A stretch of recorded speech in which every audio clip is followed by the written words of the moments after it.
wabarakatuh. Nah, di video kali ini, The Travel Grovers tidak akan sharing mengenai perjalanannya, tapi mengenai pengalaman kami saat lockdown di Malaysia. Tujuan gue buat di sini adalah untuk memberitahukan ke keluarga gue atau teman gue, dan saya juga untuk memberikan pengetahuan dan wawasan kepada teman-teman bagaimana pemerintahan Malaysia melakukan perintah kawalan pergerakan PKP atau lockdown untuk menjaga atau mengendalikan penyebaran wabah COVID-19 ini. Kita bisa ngambil yang bagus-bagusnya, mungkin kita bisa mengimplementasikan yang cocok, yang diimplementasikan di lingkungan kita, dan diadopsi untuk dijadikan sebagai referensi di negeri kita, Indonesia.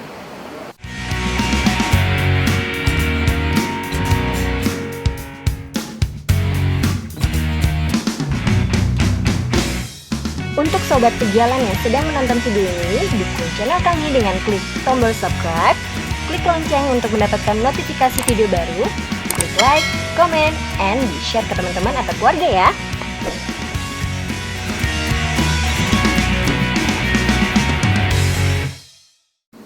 Nah, di masa lockdown ini, pakai ini nih untuk antisipasi supaya lebih steril. Jadi kalian bisa bakar langsung.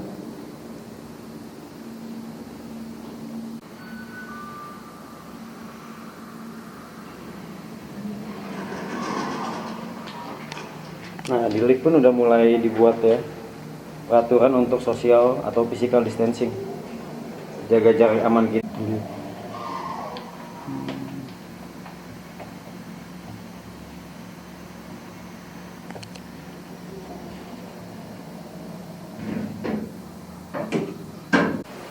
Lockdown di Malaysia awalnya dijadwalkan hanya selama 2 minggu dengan kebijakan pemerintah kawalan pergerakan yang dimulai dari sekolah dan institusi pendidikan wajib diliburkan. Kemudian, berbeda dengan Indonesia yang hanya dihimbau, di Malaysia diwajibkan untuk perusahaan, tempat hiburan, tempat wisata, gym, taman, termasuk fasilitas apartemen seperti kolam renang untuk tutup. Perusahaan diminta menjalankan working from home kecuali perusahaan yang menyangkut hajat hidup orang banyak, seperti perusahaan listrik, air, komunikasi, pom bensin, dan perbankan.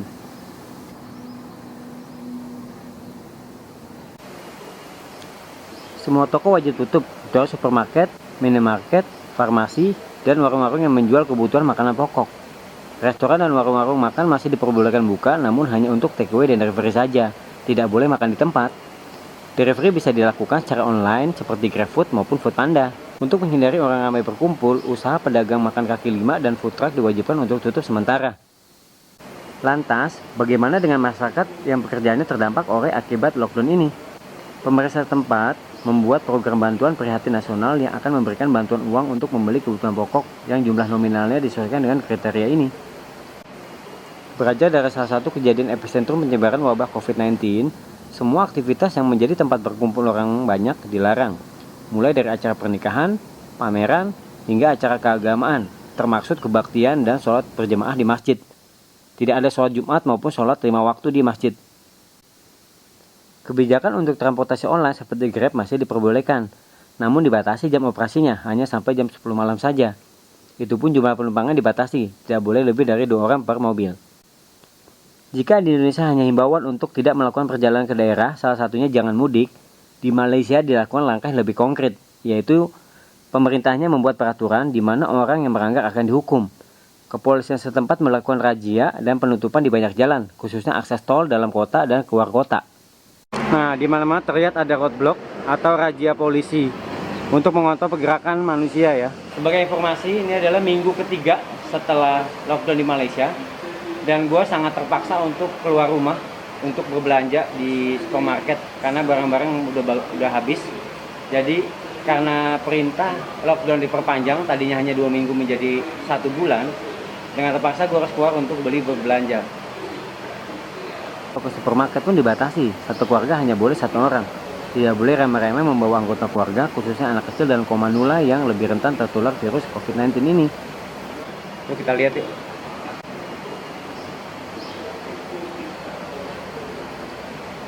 Nah, setelah dilakukan lockdown di Malaysia, transportasi umum itu langsung dibatasi. Saat ini untuk yang ke fase 2 jadi semakin perketat. Dia hanya buka dari jam 6 pagi sampai jam 10 pagi, setelah itu tutup. buka lagi jam 5 sore sampai jam 10 malam. Dan ini suasananya. Kita lihat kantornya tutup, hanya gate-nya aja yang dibuka. Dan keretanya pun cukup lama ya. Intervalnya jadi semakin berkurang. Ini saya udah menunggu sekitar 10 menitan juga kereta belum muncul. Biasanya tuh kereta tiap ada 5 menit pun ada. Nah, di sini banyak pengumuman mengenai pengetahuan bahayanya COVID-19 serta untuk mempraktekkan social dan physical distancing minimal 1 meter antara satu orang dengan orang yang lain. Nah, ini suasana di atas stasiun, cukup sepi ya. Ini benar-benar jaga social distancing banget. Gue mencari tempat menunggu yang kosong. Tadi ada pengumuman interval kereta di saat jam sibuk atau hari kerja itu 10 menit sekali. Tapi di saat non sibuk atau weekend atau public holiday itu setiap 30 menit sekali. Nah, ini keretanya akhirnya sampai juga setelah saya menunggu sekitar 20 menitan. Nanti kita lihat ya kondisi keretanya apakah penuh atau kosong.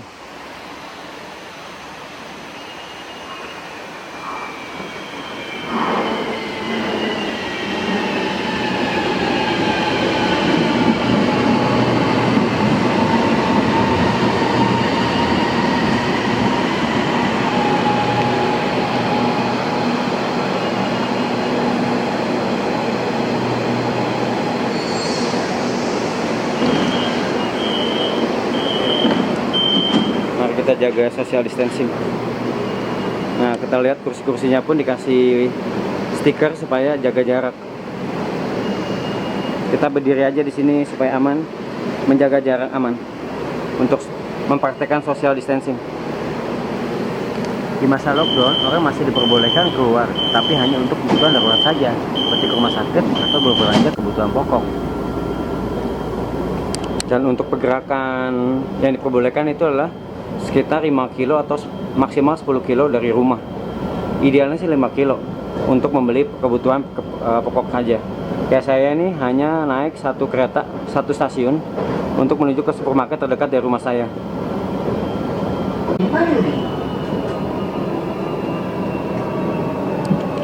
Oke, kita udah sampai. Satu stasiun itu nggak nyampe 5 menit ya, karena emang supermarketnya deket. Waktunya kita jalan kaki ke supermarket untuk stok belanjaan.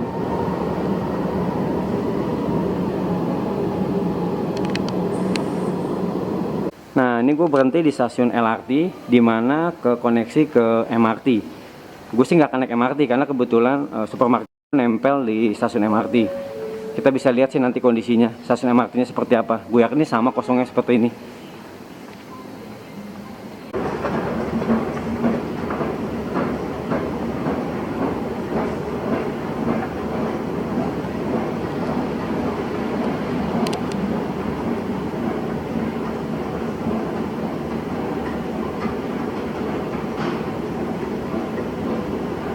Oke, jadi ini stasiun MRT-nya. Gua hanya numpang keluar aja sih, karena emang terkoneksi tadi dengan stasiun LRT. Nah, disinilah gua akan belanja di Ion. Kalau di Indonesia sebutnya Ion. Nah, di MRT pun sama, dibatasi hanya sampai jam 10 pagi dan operasi lagi nanti jam 5 sampai jam 10 malam saja. Jadi dari jam 10 pagi sampai jam 5 siang itu kosong. Gue pengen belanja di sini tapi ternyata pintu yang di situ tutup, hanya pintu utamanya aja, supaya dikontrol sih pergerakannya. Ya, kita lewat pintu lain.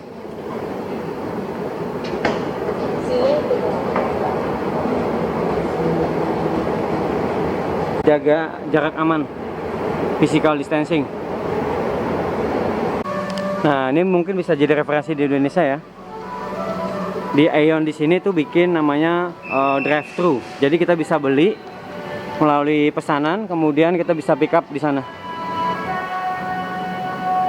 Malaysia tuh dia menyiapkan banyak hand sanitizer di mana-mana ya. Waktunya kita belanja dulu.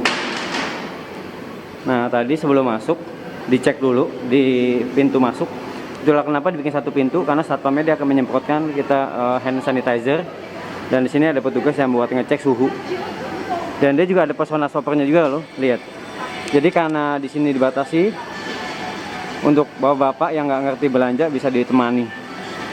Nah ini belanja seperti ini. Nah seperti ini suasana belanja di Malaysia ya saat lockdown. Jadi yang bisa masuk ke supermarket itu dibatasi, kita harus mengantri dulu. Dan ini pun kita harus menjaga jarak aman 1 meter. Kita lihat secara antrian ada 3 ya. Ada yang antri di tempat gua, di sebelah sana sama sebelah kanan. Jadi ada 1 kuah baru yang lain boleh masuk. Nah kalau kalian lihat nih ada orang pegang apa tulisan personal shopper ini, mereka bisa membantu kalian berbelanja. Nah ini personal shopper, dia akan bantuin belanja berdasarkan list yang udah dibagi.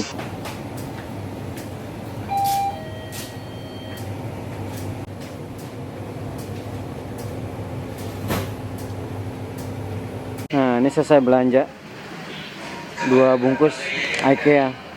Ini buat 2 minggu, jadi untuk meminimalisir kita banyak keluar rumah. Pengennya sih di rumah aja. Jadi dengan nyetok seperti ini kita bisa mengeram di rumah lagi selama 2 minggu, tak perlu keluar rumah. Dari video ini, kira-kira kebijakan mana ya yang bisa dijalankan di Indonesia? Satu yang pasti, untuk melawan wabah COVID-19 diperlukan kerjasama semua pihak, dimulai dari kita sesuai dengan porsi dan kapasitas masing-masing. Namun yang tidak kalah pentingnya adalah langkah dari regulator, yaitu pemerintah. Mau kebijakan seperti apa ya yang akan dijalankan di negeri tercinta kita Indonesia ini?